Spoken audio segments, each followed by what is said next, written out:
अब आगे बढ़ते हैं। हमारे साथ केडियानॉमिक्स के फाउंडर सुशील केडिया जुड़े हैं, उनसे समझते हैं कि उनकी क्या स्ट्रेटजी इस समय मार्केट को लेकर। Sushil ji, good morning.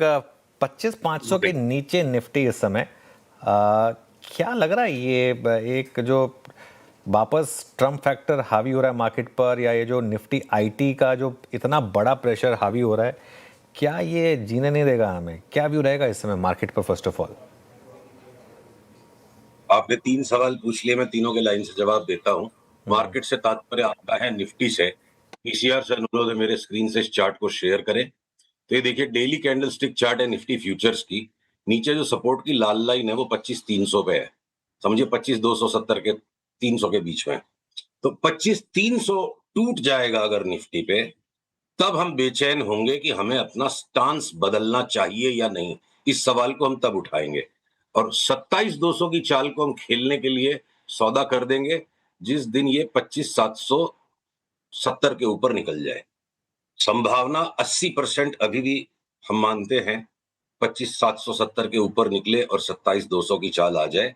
तो ये जो साइडवेज मूवमेंट होकर जो फ्लैगिंग पैटर्न बन रहा है निफ्टी पे, ये ट्रंप के, सुप्रीम कोर्ट के और भारत के बदलते मिजाजों के साथ साथ ये अंड्यूलेट कर रहा है।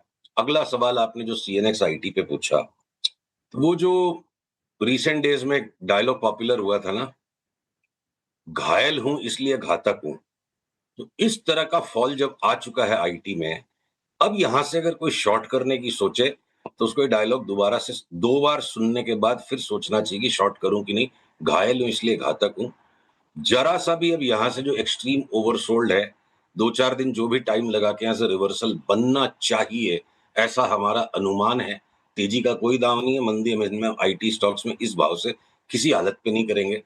और जब भी ये रिवर्सल आ जाएगा तो सवाल तब ये खड़ा होगा कि ये एआई के एडवेंट से अगर आईटी कंपनी साफ हो जाएंगी, तो मुझे कोई समझदार आदमी ये बताए, एआई के कारण नए आईटी इंपायर्स क्या मुच्छड़ पान वाला बनाएगा, या जो एग्जिस्टिंग आईटी जार्स हैं, आईटी के जो इंपायर्स हैं इंडिया में, ये ही नई टेक्नोलॉजी को अडॉप्ट करके हाईली एफिशिएंट हो जाएंगे। इंडस्ट्री में डिसलोकेशन होगा, डिसरप्शन होगा, मैन पावर की बहुत बड़ी ले ऑफ हो सकती है, एफिशिएंसी गेन्स आने के पहले एक जे कर्व बन सकता है, पर उससे जितनी डैमेज टेम्पररी अर्निंग्स को हो सकती है 1-2 क्वार्टर की, उससे ज्यादा ये आईटी स्टॉक्स की धुलाई हो चुकी है। तो अगर मुच्छड़ पान वाला नया इन्फोसिस नहीं बनाएगा और इन्फोसिस ही एक नया बदलता इन्फोसिस बनाएगा, तो जब भी ये भाव का पैनिक और ये भावनाओं का प्रवाह जहां घूमेगा, हमको अभी भी चार्ट्स के ऊपर ये प्रतीत होता है कि अगले 6 महीने में एचसीएल टेक और टेक महिंद्रा 50% बढ़ जाए और ये लार्जर आईटी स्टॉक्स 30% बढ़ जाएं, तो बिल्कुल अचंभा नहीं होगा। तो हम आईटी स्टॉक्स पे टकटकी लगाए बैठे हैं और ये कहीं ना कहीं अब चल के ये क्राइसिस ऑफ कॉन्फिडेंस है, क्राइसिस ऑफ रियलिटी नहीं है। तो क्राइसिस ऑफ कॉन्फिडेंस हमेशा रिजॉल्व हो जाता है।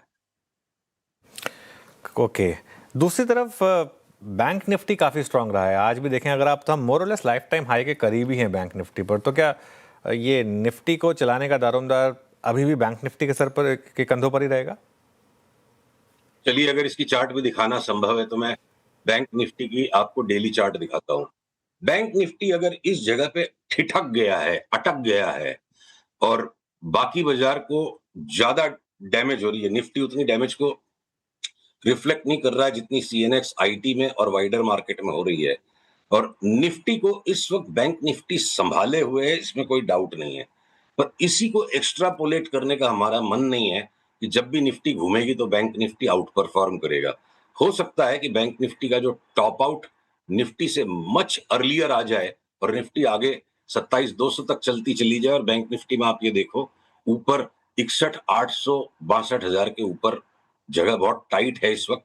और अगर आप थोड़ा सा बैंक निफ्टी के इंटरनल स्प्रेड को देखें, अब कुछ दिनों से जिस तरह से पीएसयू बैंक्स ऊपर के लेवल पर इठला रहे हैं, तो ये एक भ्रम पैदा होता है कि ये तो बहुत स्ट्रांग है, घट ही नहीं रहे।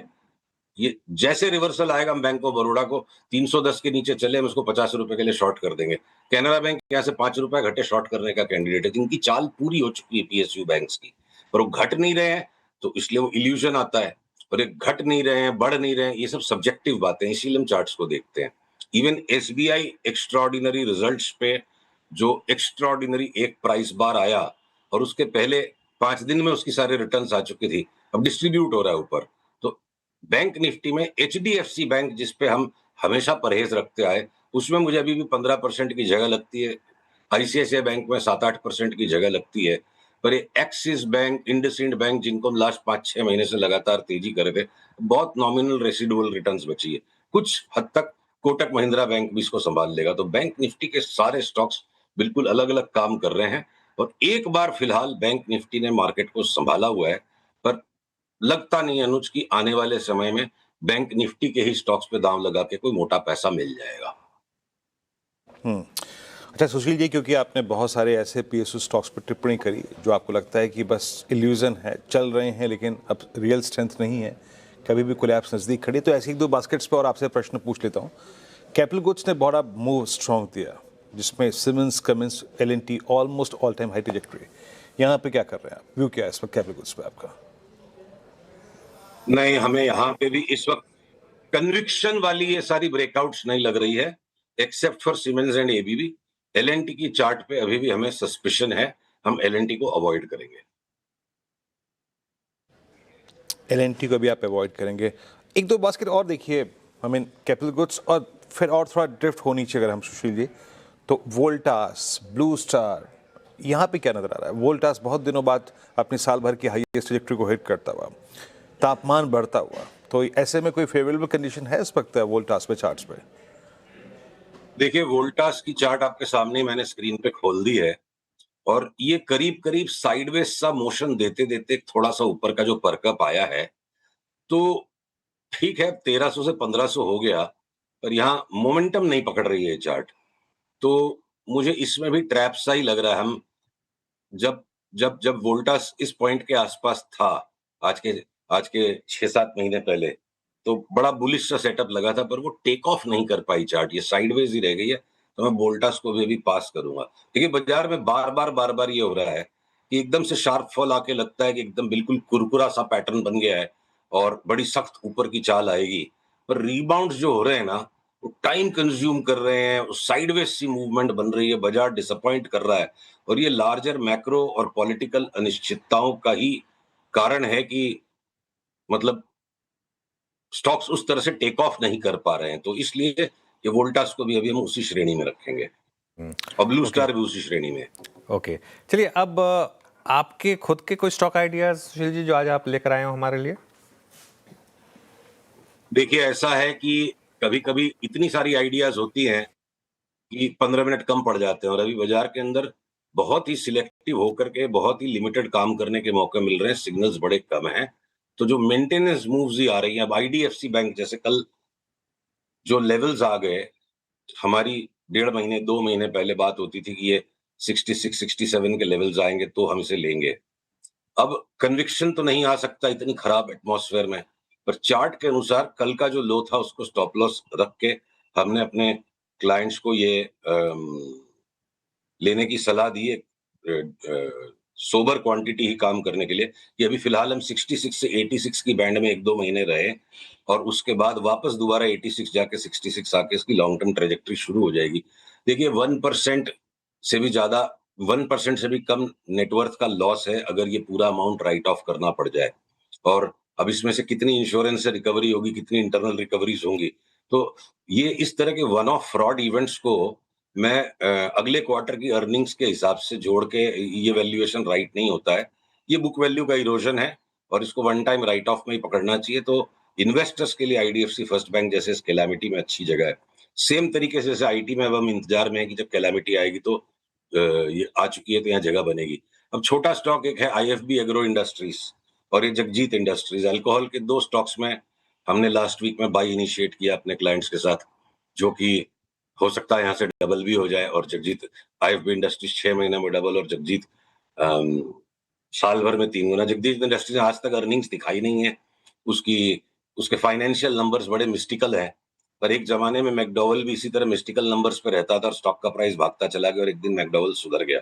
तो मुनाफा है कंपनी में, दिखाती नहीं है, पर हम ट्रेंड के साथ चल रहे हैं। कोलगेट पामोलिव हमारे यहाँ पे कुछ दिनों पहले लॉन्ग टर्म साल भर के पर्सपेक्टिव में बड़ा बाई आ गया, यहाँ से 5,000 का भाव साल भर का धैर्य रखने वाले को मिल जाए देखने के लिए। तो अब काजरिया सेरामिक्स है, जेएम फाइनेंस है, एचडीएफसी लाइफ है, तो हर बाजार में कोई ना कोई अलग अलग स्टॉक्स में काम करने का अवसर मिल रहा है। काजरिया सेरामिक्स हमें लगता है 3 गुना भाव हो जाए ऐसे साल सवा साल में, और पीछे पीछे वो सेरा सैनिटरी वेयर भी स्टार्ट हो रही है चार्ट की चाल। अब अगर मैं हिंद सैनिटरी वेयर पर जाऊं, उसके फंडामेंटल नंबर्स इतने इम्पॉवरिश्ड हैं, इतनी एक्सट्रीम लिवरेज है, वो साथ में आईपीओ भी और निकालेगा, तो उन डिस्क्रिप्टिव्स को तो देख के आप काम नहीं कर पाओगे। पर ट्रेंड के साथ चलो तो हिंद सैनिटरी वेयर भी ट्रेंड के हिसाब से बढ़ जाएगा। अब उसका बढ़ना जस्टिफाइड है नहीं जस्टिफाइड है वो हम नहीं जानते, और उतनी उतनी मासूमियत के बिना फिर बाजार में काम करना संभव नहीं है। तो हिंद सैनिटरी वेयर भी कंसिडर आप कर सकते हो। अब फिर बाकी के और आपको अच्छे कॉल्स नए वीक हम देंगे। ज्यादा अभी शॉर्ट्स के कॉल आ रहे हैं, बैंक ऑफ बड़ौदा शॉर्ट करेंगे, आपला पोलो शॉर्ट है,